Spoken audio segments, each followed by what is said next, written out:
Litíase urinária, já não parece nada bom, né? Traduzindo, é pedra nos rins. Agora piorou, né? E quem já teve uma crise por esse problema sabe do que eu tô falando.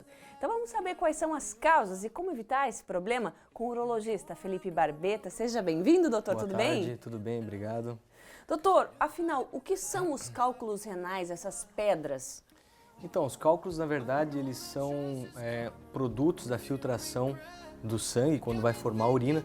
E tem pessoas que têm uma tendência a formar cristais e esses cristais, à medida que eles se agregam, se juntam, eles vão formando as pedras, né? E isso depende de alguns fatores, a pessoa que pode ou não formar, vamos dizer assim. Certo.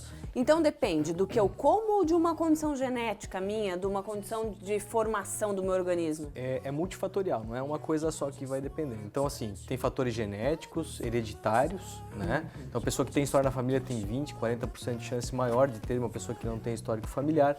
E aí entra principalmente questão de hidratação, a pessoa que tem uma hidratação ruim tem uma chance maior de formar cálculos.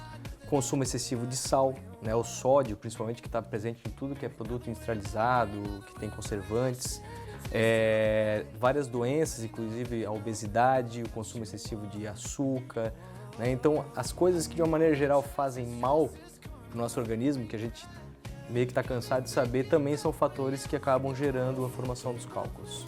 Então, quer dizer, se eu tenho uma chance maior por conta genética, o jeito é cuidar na alimentação, não vou ter como fugir. Mas, necessariamente, essa pessoa vai ter uma pedra no rim? Não. Ou problemas de cálculo renal? Não o fato da pessoa ter uma predisposição, né?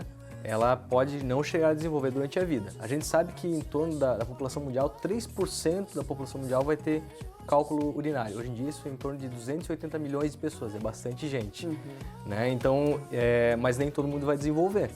Então isso depende, é claro que se a pessoa não se alimentar adequadamente, né, tomar pouco líquido, ela vai aumentar essa chance de desenvolver o cálculo. E existem tipos de cálculos diferentes? Essas pedras elas podem ser diferentes? Existem, né? Então eles vão mudar na composição desses cristais.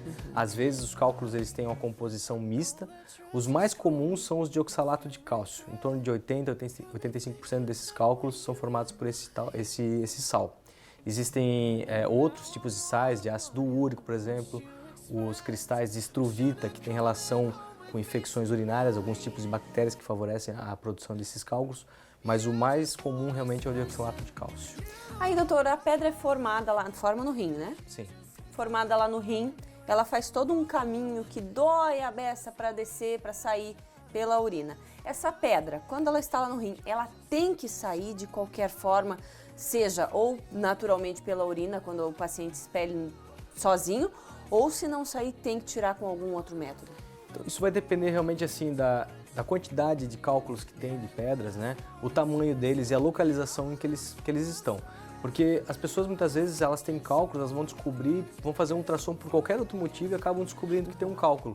E às vezes é um cálculo pequeno, ele está quietinho já há vários anos lá e não necessariamente ele vai causar um sintoma, algum desconforto.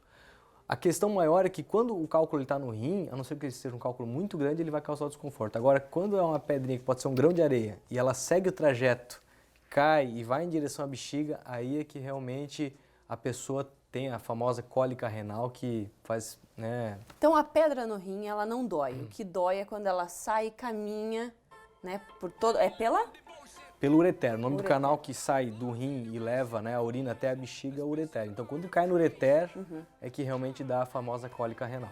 Se essa pedra ficar ali, então, pelo tempo indeterminado que ela achar que ela deve ficar ali, isso traz algum problema para a pessoa? Pode trazer. Então, se a pedra, quando ela está descendo, ela vai dificultar a passagem da urina, né? Como se um cano tivesse parcialmente ou completamente obstruído, né? Então, o que pode acontecer? Pode causar infecções urinárias, pode começar a prejudicar o funcionamento adequado do rim, até em casos extremos, dependendo do tempo em que a pedra fica trancada lá, isso pode começar a prejudicar permanentemente a função do rim, levando a um quadro de insuficiência renal. E aí, tratamento? Se ela não sair sozinha, tem tratamento? O que a medicina oferece hoje para fazer essa retirada? A gente tem vários tratamentos hoje em dia, isso também vai depender do local em que a pedra se encontra, o tamanho dela, a composição, se ela é uma pedra mais dura, mais mole. Em geral, os tratamentos hoje eles são um pouco invasivos, ou seja, sem cortes grandes como era feito anos atrás. Hoje em dia a gente resolve tudo basicamente de maneira endoscópica, conseguimos entrar com aparelhos por dentro do canal urinário, subir até onde a pedra está trancada e com um laser, por exemplo, fragmentar e tirar esse cálculo. Né? E em casos em que necessite uma conduta no rim, por exemplo, tem também outros tratamentos, mas com incisões bem menores. Graças a Deus, hoje em dia a gente precisa cada vez menos utilizar grandes cortes para tratar, a gente consegue ter um tratamento menos invasivo. Ainda bem, porque, né, melhor assim. Existe alguma alimentação, algum alimento que propicia aí o aumento, a maior probabilidade de se ter pedra no rim? Eu vi uma lista de alimentos, de frutas, enfim, até lentilhas e feijões para não comer isso mais que uma vez por dia, porque pode ajudar nesse processo e criar mais pedra no rim. Existem alimentos, né, que tem uma quantidade maior, por exemplo, o sódio, ok?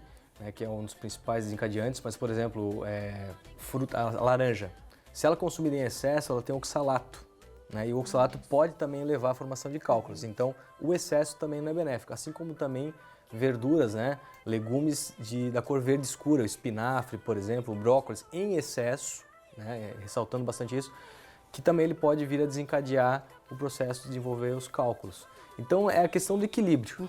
A gente não pode deixar faltar os alimentos, porque eles têm outros nutrientes, mas o excesso também pode ser prejudicial. Então é isso, não exagerar, não é deixar de comer, Justo. é cuidar. E aí a hidratação constante, claro.